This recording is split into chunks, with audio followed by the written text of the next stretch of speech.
1991 से पहले अपने भारतवर्ष में इन्हीं तिलहनों का तेल निकाला करते थे और उस समय आप देखेंगे कार्डियोलॉजिस्ट को कोई पूछता नहीं था। अब कार्डियोलॉजिस्ट बहुत बड़ा डॉक्टर माना जाता है और पहले पूरे भारत में कुछ चुनिंदा कार्डियोलॉजिस्ट थे। अब आप देखोगे हर जिले के अंदर भरमार हो गई हार्ट केयर हॉस्पिटल्स की।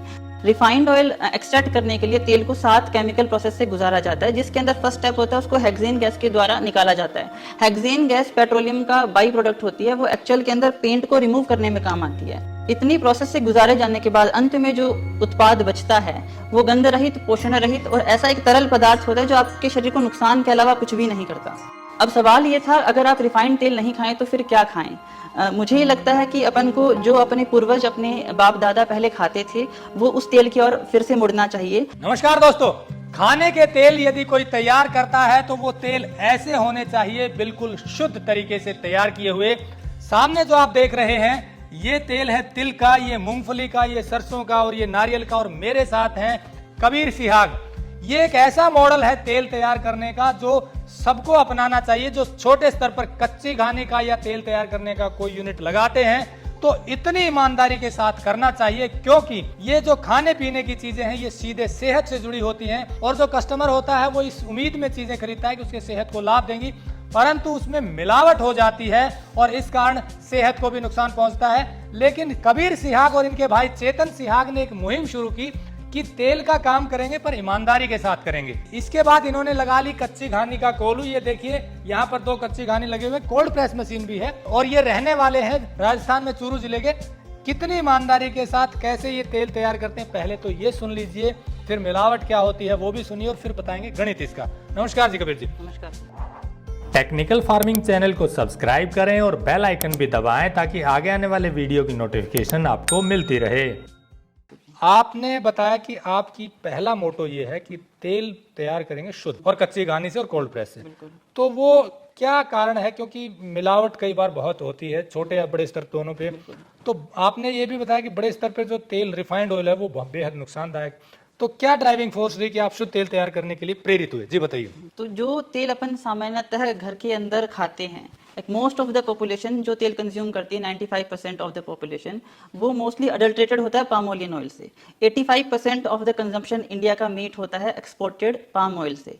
15% तेल है, उसके अंदर कुछ तेल अपन सनफ्लावर का इंपोर्ट करते हैं। 5% तेल ऐसा है जो अपन अपने घर में बनाते हैं, भारत के अंदर उत्पादन होता है, जिसके अंदर आती है तिलहन, आती है मूंगफली, आती है सरसों, आती है। 1991 से पहले अपने भारतवर्ष में इन्हीं तिलहनों का तेल निकाला करते थे और उस समय आप देखेंगे कार्डियोलॉजिस्ट को कोई पूछता नहीं था। अब कार्डियोलॉजिस्ट बहुत बड़ा डॉक्टर माना जाता है और पहले पूरे भारत में कुछ चुनिंदा कार्डियोलॉजिस्ट थे। अब आप देखोगे हर जिले के अंदर भरमार हो गई हार्ट केयर हॉस्पिटल्स की। ये सब हुआ अपन ने जैसे ही पामोलियन ऑयल और दूसरे मिनरल ऑयल्स को जैसे अपनी डाइट के अंदर शामिल किया 1991 के बाद, जैसे ही बाहर से तेल आने लगा, उसके बाद में ये बड़ा बदलाव आया अपनी जीवन शैली में, अपने भोजन के अंदर। तो जो normally 95% of the house holds के अंदर जो ऑयल यूज होता है घर के अंदर, वो होता है रिफाइंड ऑयल। रिफाइंड ऑयल कैसे आपके शरीर को नुकसान पहुंचाता है, कैसे उसको निकाला जाता है, ये मैंने आपको पहले भी वीडियो में बताया था। रिफाइंड ऑयल एक्सट्रैक्ट करने के लिए तेल को 7 केमिकल प्रोसेस से गुजारा जाता है, जिसके अंदर फर्स्ट स्टेप होता है उसको हेक्सेन गैस के द्वारा निकाला जाता है।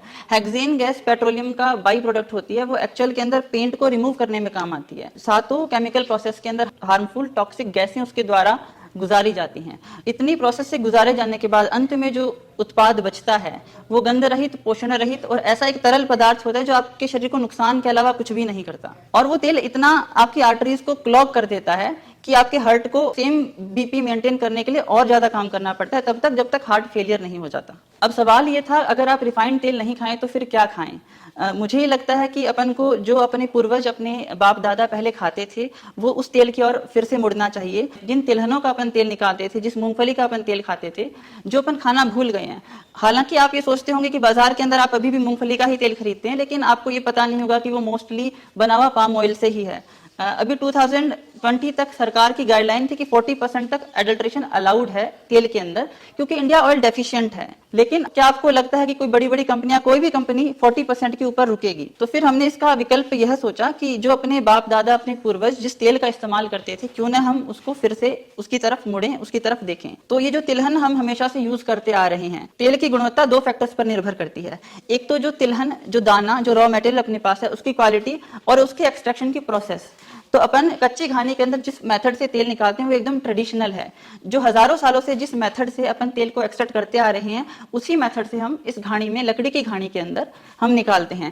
फर्क बस इतना है कि पुराने समय में एक बैल का प्रयोग होता था जो इसको रोटरी को घुमाता था, अब बैल की जगह एक मोटर घुमाती है। जो तापमान है तेल का, वो तापमान वही रहता है जो पहले रहता था। और जो दूसरा मेन चीफ फैक्टर है तेल की गुणवत्ता के अंदर, वो है कि आप रॉ मटेरियल किस क्वालिटी का यूज कर रहे हैं। अगर आप देखोगे तो इस दाने का कोई भी कंपनी तेल नहीं निकालती। तेल निकालने के लिए सबसे खराब क्वालिटी का जो दाना बचता है, जो टूटी हुई मूंगफलियां होती है जिसमें कचरा होता है, हमेशा वर्स्ट सीड का ही तेल निकाला जाता है। हमारी तरफ से प्रयास ये रहता है कि बढ़िया से बढ़िया जो रॉ मटेरियल हम उपलब्ध करवाएं और फिर उसका तेल निकालें। जितने भी तिलहनों का हम प्रयोग करते हैं हम हमारे आसपास के किसानों से लेते हैं। चूरू शेखावटी क्षेत्र में स्थित है, यहाँ पर बरानी खेती होती है जिसको रेन फेड फार्मिंग बोलते हैं। तो यहाँ केमिकल्स का न के बराबर इस्तेमाल होता है और किसान से दाना लेने के बाद हम हर एक दाने को ग्रेड करते हैं, उसकी गुणवत्ता चेक करते हैं, ग्रेडिंग मशीन के अंदर डालते हैं और उसके बाद ही हम स्लो प्रोसेस से घानी के अंदर उसका तेल निकालते हैं। तेल निकालने के बाद हम उस तेल में कोई छेड़छाड़ नहीं करते, कपड़े का फिल्टर प्रयोग में लेते हैं जिसके थ्रू तेल को गुजारा जाता है और उसके बाद में उसकी बॉटलिंग कर दी जाती है। हमारा ये प्रयास रहता है कि जो बेस्ट क्वालिटी सीड्स हैं उसका जो बेस्ट और ट्रेडिशनल एक्सट्रैक्शन प्रोसेस है उससे तेल निकालकर उसको जितनी नेचुरल फॉर्म में हम कस्टमर को प्रोवाइड करवा सकते हैं उतनी नेचुरल फॉर्म में प्रोवाइड करवाएं और तभी ये संभव होगा कि उस तेल के अंदर न्यूट्रिएंट्स बरकरार रहेंगे। अगर आप उस तेल को केमिकली ट्रीट कर देते हो तो जो न्यूट्रिएंट्स हैं उसके वो बचते ही नहीं है। जो तेल की जो गुणवत्ता होती है, गुणवत्ता क्या, वो तेल ही नहीं रहता, एक पदार्थ रह जाता है चिकना मात्र। अगर तेल शुद्ध फॉर्म में होगा तभी आपकी बॉडी को पोषण देगा। और तेल के आपको फायदे तभी मिलेंगे जो तेल आप कंज्यूम कर रहे हैं वो एकदम शुद्ध है। जैसे तिल का तेल एक मेडिसिनल ऑयल माना जाता है, इसकी मालिश से आर्थराइटिस के अंदर हेल्प मिलती है, इसको अभ्यंग में भी काम में लेते हैं, ऑयल पुलिंग में भी काम में लेते हैं। लेकिन अगर जो ऑयल आप कंज्यूम कर रहे हैं वो अडल्ट्रेटेड है या फिर वो रिफाइंड है तो वो फायदा आपको नहीं मिल पाएगा। इसी प्रकार से मूंगफली के तेल से भी घुटनों के अंदर बहुत आराम मिलता है। अगर किसी पर्सन को, किसी व्यक्ति को घुटने की दिक्कत रहती है तो मूंगफली के तेल से उसको बहुत आराम मिलता है। और सरसों की जो भी एंटीवायरल प्रॉपर्टीज हैं और नारियल का तेल जिसे सुपर फूड माना जाता है, ये फायदे आपको तभी मिलेंगे अगर आप ट्रेडिशनली मेथड से एक्सट्रैक्टेड ऑयल को खरीदते हैं। अगर आप रिफाइंड ऑयल खरीदते हैं या बाजार में मिलने वाला अडल्ट्रेटेड ऑयल खरीदते हैं तो वो आप बेसिकली मिनरल ऑयल का एक प्रकार खरीद रहे हैं, वो आपके शरीर को फायदे के बजाय नुकसान करेगा। इसलिए हमारा ये कमिटमेंट है कि जो भी हम प्रोडक्ट प्रोवाइड करवाएंगे कस्टमर को वो एकदम शुद्ध से शुद्ध होगा। जो क्वालिटी है वहां पर हम कंप्रोमाइज नहीं करेंगे। तो जिस मेथड से हम ऑयल निकालते हैं और जो हाईएस्ट क्वालिटी ऑफ सीड्स हम यूज करते हैं, इसकी वजह से तेल की कीमत थोड़ी बढ़ जाती है। लेकिन जो प्राइसिंग है वो सारा एक साइकोलॉजी का खेल है। मैं आपको एक उदाहरण देता हूँ। हमारे एक जानकार हैं जो प्लम्बिंग का काम करते हैं, वो हमेशा से हमसे शुद्ध कच्ची घानी का तेल लेके जा रहे हैं कई वर्षों से। लेकिन एक ऐसे व्यक्ति को भी मैं जानता हूं जो 20 लाख की गाड़ी रखते हैं और जिनको हमेशा ये तेल महंगा लगता है। तो ये सब साइकोलॉजी का खेल है। अगर आप अपने मंथली बजट के अंदर 1000 रुपए भी बढ़ाते हैं खाने के ऊपर, शुद्ध खाने के ऊपर खर्च करते हैं तो आपको अंततः सस्ता ही पड़ेगा, क्योंकि शुद्ध चीज लेने से आप बीमार नहीं होंगे। और जो पैसा आप मेडिकल के ऊपर खर्च कर देते हैं, डॉक्टरों को दे देते हैं, दवाइयों पर लगा देते हैं, वो आप अच्छे भोजन के अंदर इन्वेस्ट करेंगे। तो दोस्तों, जैसा कबीर सिहाग ने बताया कि इनकी कोशिश है कि लोगों को बिल्कुल शुद्ध प्योरेस्ट फॉर्म का तेल मिले। और जैसा हमने शुरू में कहा, कोई भी यदि तेल का या खाने पीने की चीजों का उत्पादन करता है, प्रोसेस करता है, तो उसको एक चीज बिल्कुल ध्यान रखनी चाहिए कि ईमानदारी से बिना मिलावट की चीजें तैयार करे। हमारी भी कोशिश यही है कि ऐसे लोगों को आपसे मिलवाएं जो ईमानदारी से काम करें, क्योंकि ये सेहत से जुड़ा हुआ मामला है। खाने पीने की चीजें अगर हमें मिलावटी मिलेंगी तो सेहत खराब होगी। इसीलिए हम बहुत से ऐसे लोगों के पास जाते हैं, ढूंढते हैं और फिर उन्हें आपसे मिलवाते हैं। तो कोई भी कच्ची घानी के तेल का काम करे तो कृपया कबीर सिहाग और चेतन सिहाग की तरह करें। बहुत से लोग अच्छा काम कर रहे हैं और करना चाहते हैं, तो इसी तरह और भी अच्छे काम करने वाले लोगों से आपको मिलवाते रहेंगे। जुड़े रहिए टेक्निकल फार्मिंग से। नमस्कार, जय हिंद। अगर आपको यह वीडियो पसंद आया है तो ज्यादा से ज्यादा लाइक और शेयर जरूर करें। साथ ही चैनल को सब्सक्राइब करना ना भूलें।